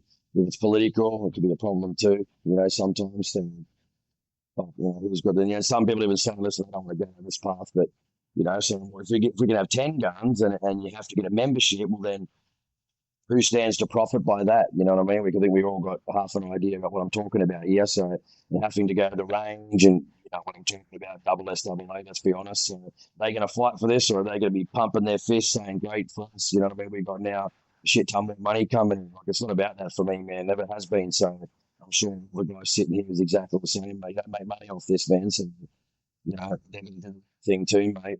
For the consequences. I think one of the, let me turn up. I think one of the hard parts, Jason, you were saying before, why haven't we got big money backers? I think the one question they're going to ask is, what's in it for me? They're gunsmiths, man, just doing the right thing, man. Like, you know, we're all here giving up our time because we want to be, you know, not because, you know, we're making 200 grand a year or $1 million a year or even 10 grand a year, you know what I mean? It's just because we love this sport, man, and it's been ripped away from us, man. I just never thought I'd see this in my lifetime, dude. Even with WA stuff, I just thought, you know, they're a bit funny over there. There's probably something in the water over there. I don't know. But, you know, I just started thinking, I thought I'd never come in here, man. And I'm having these debates with people. And, you know, people said, I go hunting. And 3 months later, I'm sitting here when I'm not sure which one of you guys from New South Wales here, but I've just never seen anything this bad, man. I've warned about this for years, man. And people disregard it. And I want to be complacent, man. We definitely want to be complacent. I think there are some organisations and wealthy backers out there who just don't want to have their name or business at the forefront of this movement. So, and that's a little bit of insider information. So there is money behind it. There is some political sway that can be applied, but it just needs to be, the pressure needs to be put in the right place. I suppose anything positive, anyone that's going to back it is going to be tagged as a negative because they're trying to promote more guns in the community, aren't they? Or the media is going to portray it as they're trying to keep as many guns as they can in the community, where we're just trying to stick within the laws we've got and look at the actual real issue of the problem, not the guns in the community, but what caused the issue to start with. It's annoying too because like we all know each other through reputation or know each other personally, but like majority of the community, we're not bad people. Like, and it's hard for the media to see that. Like they don't see, like we had recently Boars for a Cause. Like that was a charity driven event where bow hunters went out and shot boars and raised money and got kids bloody toys for Christmas at the hospital. Like Brett Meldrum's currently running a giveaway for a Chital hunt. Yes, that's all hunter driven, but that money's going towards boys from the bush. And, you know, just like if you got rid of the general reason for hunting as a reason for a firearm, like how's that affecting rural communities? Like my hometown of Oberon, we're surrounded by public land hunting, and nearly like during the winter months and during the rut, like if I go through town, there'll be hunters in camo walking up to the servos, but you get ready to go out, or they've just had success and they're going to the pie shop. Like that's, if they can't do that anymore, then there's no income going into my local town, and it's like, and that'll affect elsewhere as well. Cody, the problem there is that the government recognises that we spend our disposable income on this hobby. So if they remove that hobby, we still have this disposable income. So we will then spend that on something else, whether it's motorbikes or fishing or playing the pokies or sitting at the pub and getting drunk all day. Either way, they still get their tax out of us because we are geared to spend that disposable income. And that this has been explained. I think Clark McGee was the one that quoted it once upon in one of his videos. So the government doesn't care that a regional centre will die. if there's no hunters going through it. I mean, look at Dargo. That place there would probably shrivel up and die if they removed and stopped deer hunting in Victoria. The government doesn't care about that because at the end of the day, the tax dollars are still going to come to them just through a different source. Oh, but they won't get my money because I'll leave. Yeah, I'm going to New Zealand. New Zealand. Yeah, New Zealand. Come with me to New Zealand. Unfortunately, the New Zealand lawmakers are looking to follow Australian laws. Whatever comes out of this, there's already talks that they're going to follow. Zach, you're going to make me cry, mate. Right, we can all go to Texas. Texas. We bring Texas to Australia. Maybe live. Lady Liberty over there. Dude, we have to leave. You know what I mean? Like, you know, it's crazy, isn't it? Like, people ringing me saying, "Oh, mate, they're looking at, you know, Florida real estate already," and I'm like, "Why do we have to leave our friends, family, loved ones because of what's happening with these bastards?" You know what I mean? Like, it makes me sick. I swear to God. You know, like, Yeah, that's right. yeah. But look at this, man. They're just ruthless. These people, like, just ruthless, cold-hearted. Don't care about us, and you know, we just need a miracle, man. Come by Monday or Tuesday, man. Hopefully, listen. He can have his belt fed. And he can have his maybe Australian citizenship, even though, and it was rightly one of the fellas mentioned, there's a couple of Kiwi guys that are freaking out. They're going to lose their licenses. So, and I totally agree, man. That sucks. But, you know, they're not going to accept nothing. They're not going to accept nothing. We know that. So I think Dodge said it at the start. Hopefully we just try and water it down to some degree. What we're going to be successful in watering down, if anything, at this stage, if they just ram it through, the whole thing could go through now. That's how bad things could get. If the government is anything like in their negotiation, it's a typical tactic where, you know, you aim high, you come in low, high, and then you settle somewhere in the middle. So this may be shock and awe tactics where they say we're going to aim for 4, and then, you know, through argument or debate or whatever, they'll settle on 6 or 8 or whatever. Regardless of that, though, it is still a loss of freedom because the reality is that up until this point, we have, for a majority, been law-abiding, hard-working citizens of this country, and regardless of how many firearms we own, it's now come down to 2 people who circumvented certain parts of the system, and there were other government failings and lack of communication between state and federal agencies that has resulted in this catastrophe. And coming back to what was said at the start, this is not a firearms issue. This is a terrorist attack, and that needs to be highlighted throughout the media, and all the politicians need to be reminded of that. I want to play devil's advocate. I want to move forward a little bit into the hypothetical future. We're allowed 5. We'll just stick with the number. What's going to happen to the people that say no? I would suggest. Oh man, you know, so they'll be doing the rounds, man. So. That's exactly right. Pre-96, we didn't have registration of individual firearms, so they had no idea how many guns were out there, who owned how many, blah blah blah. Now, since compulsory registration, they know who has this number. They know exactly where they are. So if you don't comply, I can guarantee you there'll be a moratorium time frame, and once we get past that, if you don't comply, your door will be kicked in. Your weapons license will be revoked. There'll be probably charges laid. It'll like a terrorist. Yeah, exactly. Do I think we're going to see it? Do you think people would do that? Stand for it that strongly? I think there's potential for people to do that. Maybe I shouldn't say this on air, but I do know, you know, that the sale of 4-inch PVC pipe post 96 went up exponentially. Just saying. People are saying it, but I wouldn't say that publicly, obviously. But a lot of people say people say that too. But then when it comes down to it, man, they generally don't do it, man. You know what I mean? I wouldn't do it either, man. No one wants to afford it. Look how law-abiding. No one wants to lose their license. You know what I mean? But listen, there probably is a part way around it, I guess. If not for me so much, I haven't got any kids and all that. If you're married, get your wife a license. If you've got 18-year-old kids, get them a license. If they have one, that way, at least if you've got 15 or 20, you can spread the load amongst family members. You know what I mean? But there's a lot of guys ringing me, single, no kids. There's no way for them to do it, man. So there's no way to get out of that. You know, and you've got one guy. I was spoken the other day, man. He's got 350 guns, man. You know, like worth a lot of money, a lot of heirlooms, old Winchesters, man. And he's like freaking out, man. He's no kids. His wife passed away. What's he going to do, man? He's beside himself, man. I said, oh, just calm down, man. It's all you can do. I know you're angry. Like I've gone through spates have been really angry, man. Like, walking around huffing and puffing and swearing and just thought you got to calm down, man. You got to calm down, you know what I mean? Because it's not going to help anyone. Yeah, look, even I mean, that's an extreme example. 350. I do know a guy that's got over 100, and they're all very high end firearms. So he's beside himself as well. I mean, we're in Queensland, so we may not be affected at this stage. It's only probably a matter of time. But even if we were, if they said 4, okay.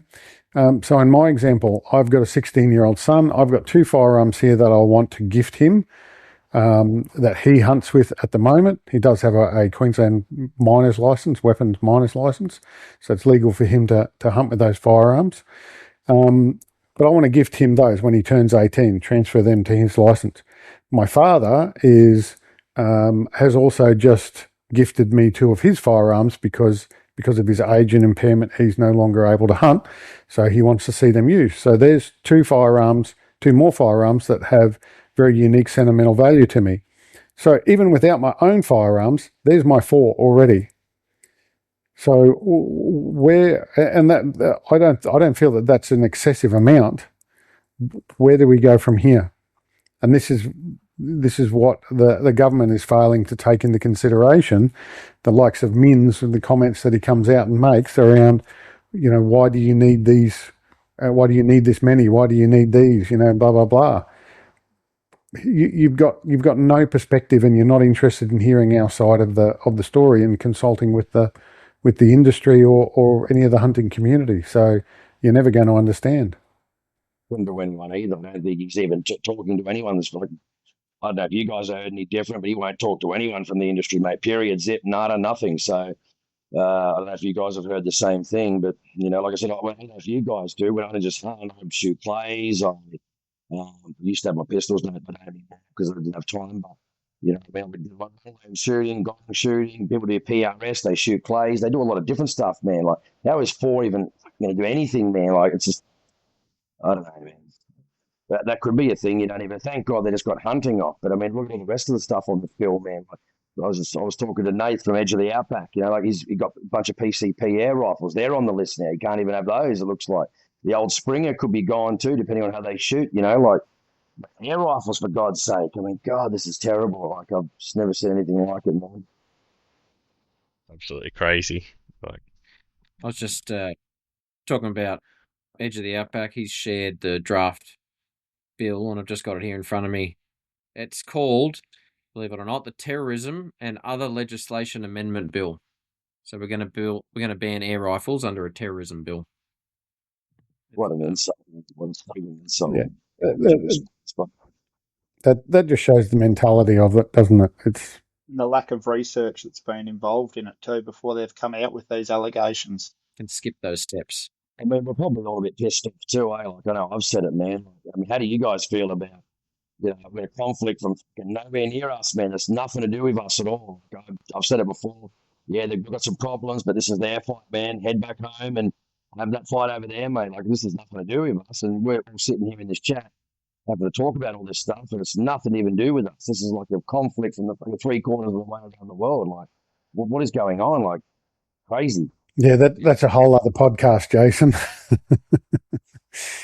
Yeah. Well, sometimes I just feel defeated, mate. See this stuff. I think what I do, like, I don't want to get negative. I'm trying not to, man. But it's like when they just at us constantly, like, you know what I mean? And listen, I'm freely saying, I've got to say it, like, we just have no representation. Yet we've got good political parties and all that, but listen, the only one's got the money, let's be honest, is SSAA, and they've, mate, I would say, listen, I don't want to hassle them because I don't want to do it here, but there's some good people there. I'm friends with some of them now. It's still to this day, there are some good people. They're in this mess, a lot of it, because they've able to stand up for us, man. I mean, that's just the fact. That's just the truth. Like, where are they now? Yeah, they're talking to people, but they don't even have the ear of the government. I mean, he's not talking to anyone. Where are we at? I don't want to lay blame on anyone, man. But back when Ted Drain was in there, it was 1996. I used to watch this guy. He was the head of the SSAA. Strong, direct, to the point. Now we've got weak people running the place, that won't stand up, and they're too scared to say anything, man. It's got to be political, or how bad's it going to look? Like, it's too late for that now, man. They've got to step up. Otherwise, don't think if you're in Queensland or Northern Territory, I mean, they've said good things, these parliamentarians right now. There's going to be no changes, or they'd have to see what the changes are. But if we don't think it's coming, we've had 2 states in less than a year that now have possibly going to have limits on how many you can own. So what's next? Queensland, Victoria. I mean, Jesus, I don't know how Victoria hasn't done it yet. It's crazy down there with Cinder Allen. So then you saw the bow hunting ban, as Zach said, in South Australia. But there's not much left, is there? And then Tasmania, there's not much left, man. So we've got 2 in a year. That's when they've only got 3 or 4 states to go, plus a couple of territories, and ACT will probably go the same way as well. So maybe the next 2 or 3 years, none of us will have limits in every single state. So whatever they're trying to do, they've got to step it up now, man. Otherwise, it's 2 other states are watching this going, yep, that's what we're going to do till eventually. And again, all this is relied on. How do you guys feel? All this relied on was someone just doing something stupid with a gun. We've all been sitting here, I guess, probably sitting on our laurels a little bit. Just took one shooting, man, and that was it. That's what our whole sport rode on. Just no one doing something bad with a gun. That's we've been complacent, I guess, and just took that one issue, one thing. Now we're in the shit. The hard thing is they weren't even Australians, really. Like you can't sit here and call them Australians. They weren't. And to take this away, I'm angry. I'm angry. I'm really, really angry. But you just got to calm heads prevail. But yeah, I don't know how you all else feel, but yeah, I'm sad. I'm saddened and I'm angry. Yeah, it's emotional. People got a call. That's what they listen to. Like I got on the phone with so many people on Wednesday, Thursday, Friday. Just said, 30 seconds, guys. Tell them, make sure it's just going to be 2 or 3 paragraphs. They're not going to read something that's long. Just 2 or 3 paragraphs. I don't support this. This is going to affect my business. This is going to affect my livelihood. Whatever they need to say at this point, just to get it over the line. And so they're going to read it. Not some people are reading 2 or 3 pages. I said, no, they're not going to read that, guys. 1 to 2 to 3 paragraphs at best. Short paragraphs. I don't support this. That's it. Move on. I don't support this, and I will not be voting for you next year. Next time it comes around, they need to know the consequences. We've delved into a lot of things tonight. Lawson's joined us right for the finish. We've covered off a lot of things. It's a lot of typical of Lawson, mate. He shows up when the work's over. Oh, blisters. Yeah, it's been here for a while, to be fair. Hey, Luke's there. Was it the first? Hey, you can hear me? Holy crap. As we speak, but he doesn't have any block on him, so that's all right. Well, Luke's microphone's finally working too at the end of the thing. But I wanted to. I mean, it's nearly 2 hours worth of recording, and we could keep going. I wanted to ask for some final comments from people, but before they do that, I just want to talk about some of the positive things. We've spoken about a lot of the negatives and a lot of things that are probably to come, but just some of the positives for me personally that have come from this, and one of them is this tonight. This unity from all over the nation, from all over the different parts and factions of our community. I'm reluctant to call it a sport because for me it's a lifestyle. It forms who I am. It forms my friends, who I hang out with, where we go as a family, where we choose to buy houses. Is there deer there? It forms my lifestyle. So, it's direct. It's emotional for me. It is something I can't avoid, and I take it to heart personally when I see someone on TV saying we're going to do this, this, and this to firearms owners. And one of the positives majorly for me is this unity that has come from it. There needs to be more of it, but let's just start this conversation, keep this communication open. Jason said, talk to your mates, talk to your pollies, and as a call to action, guys, sign the petitions. Someone said, well, what about this petition? Like, what's actually going to happen? Well, this is the most signatures in a short amount of time a legislative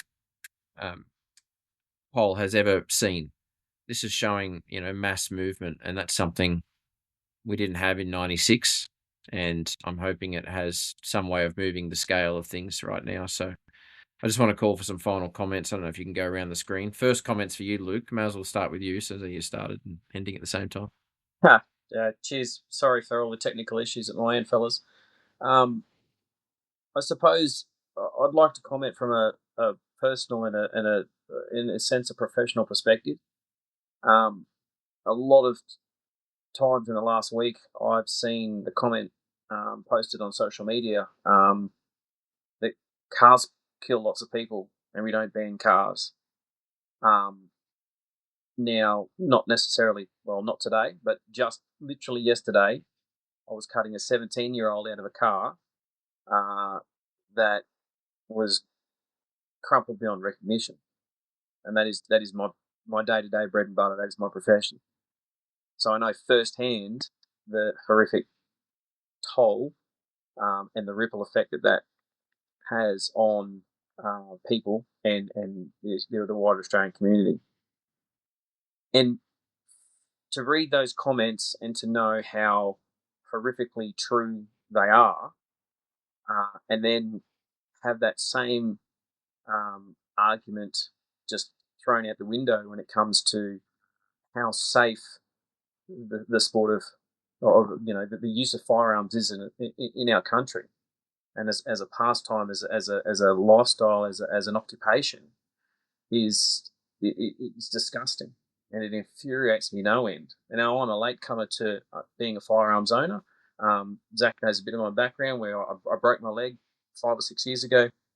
Didn't know how much bow hunting I'd be able to do, and how many hills I'd be able to walk. So I thought I might, look into tools that help me reach out a bit further.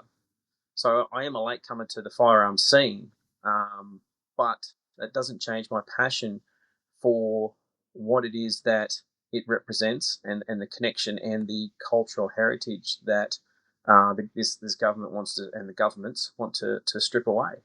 And that, if any of you saw my recent story in the Wild Deer magazine, that cultural heritage and that connection, be through whatever it is, a firearm or a bow or a spear or whatever, is untangible. And to think that a government or any governments want to just strip that away from us because of the actions of a couple of grubs is just, it just infuriates me, boys. It infuriates me no end. That's me. You still there, Dodge? You're frozen. Yep. No, I'm still here. You want to go next, Tobias? Yeah, okay. Look, in terms of trying to keep things positive, again, to echo your comments, mate, in that what I've really noticed this time that is different from 96 is the external support that hunting and firearms has received. So there's a lot of commentators out there on their social media, guys and women who have, said, I got no dog in the fight because I don't own guns, don't hunt, don't shoot. But the Australian government is so far off track here that it's not funny. So I think a lot of people and a lot of the media are recognising that the government is making this out. They're picking the low-hanging fruit here, and we're the ones that are going to suffer. So in terms of trying to keep it positive, I think that's been really great to see that we are not perceived as the enemy, as these evil people.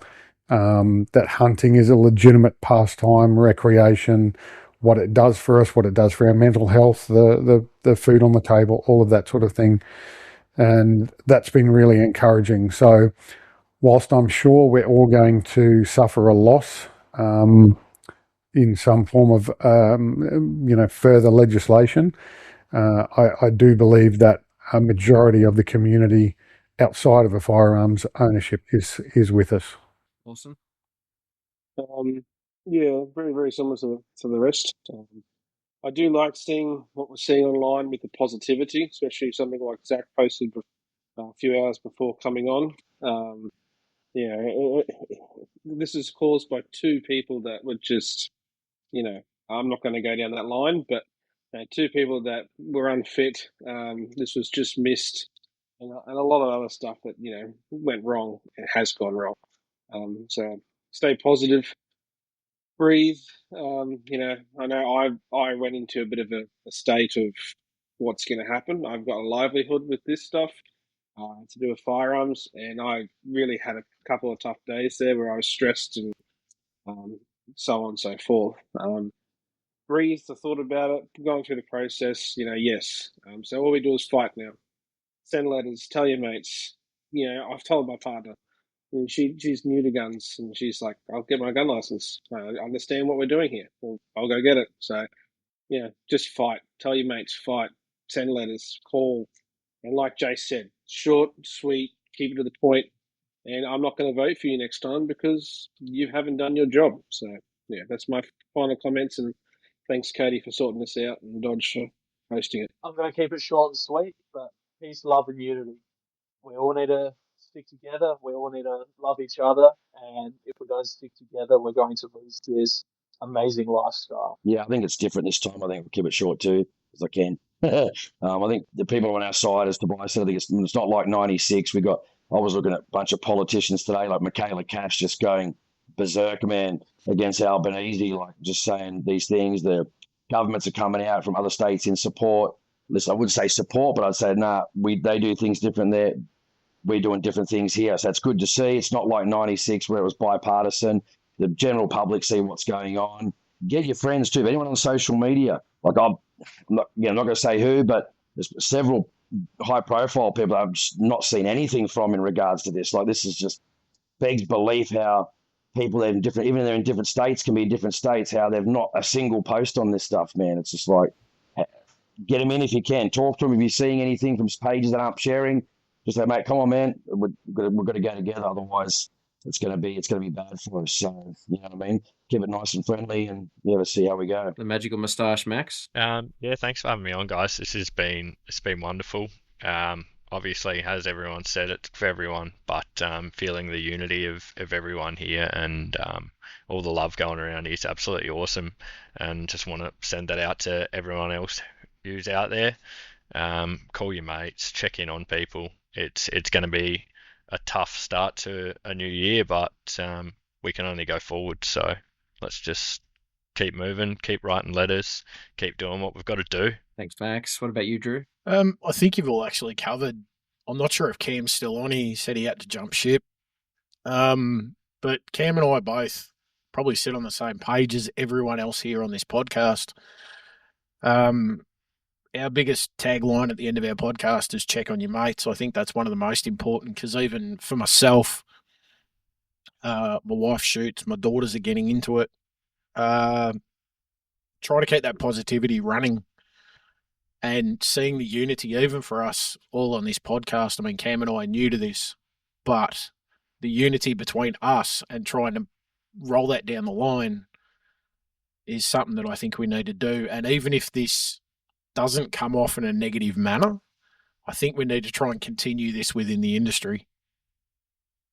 Across the board between, I know there's big gaps between pistol shooters and rifle shooters or members of different clubs and disciplines and things like that. But if we can all unite and stay as a top united front and keep our voices and keep our reputation intact across the board, then I think we'd become less targeted as such.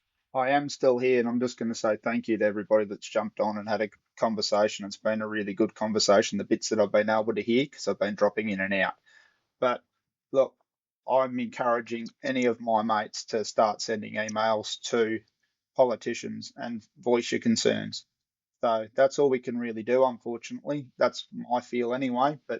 And like Drew did say, we use it as, it's not really a catchphrase. It's a genuine thing when we say to check on your mates, and it is a major thing that we need to all do.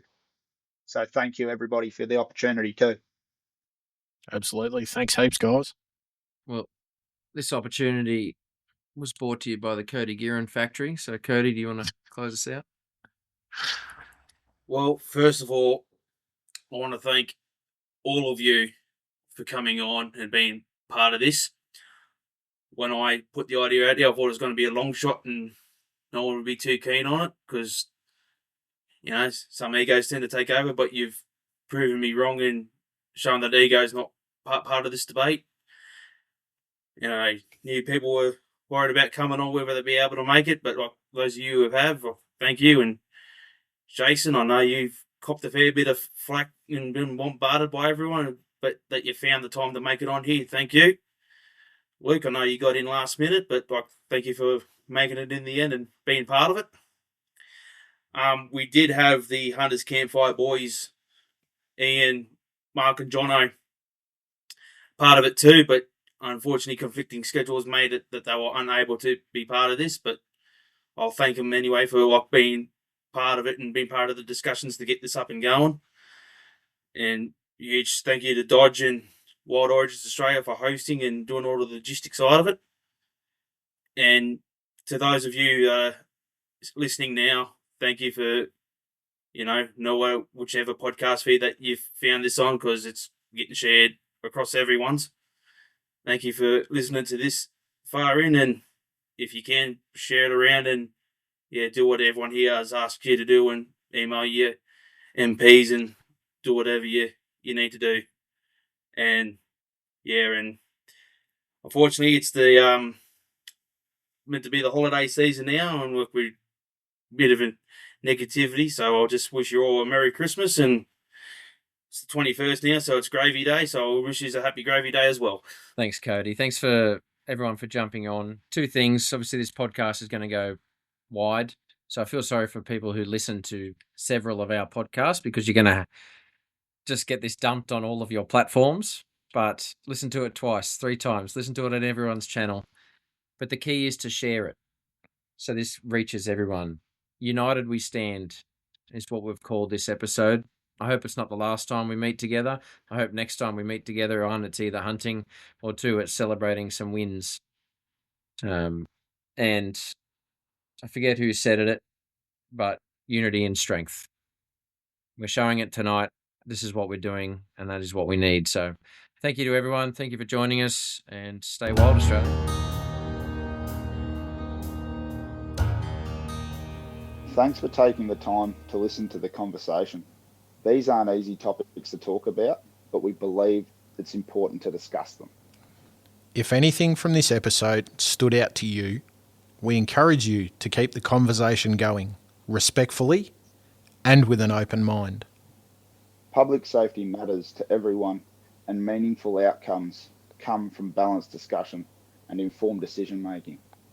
Thanks for listening to the United We Stand podcast, proudly shared by Get Outdoors with Drew and Cam. And remember, as always, check on your mates.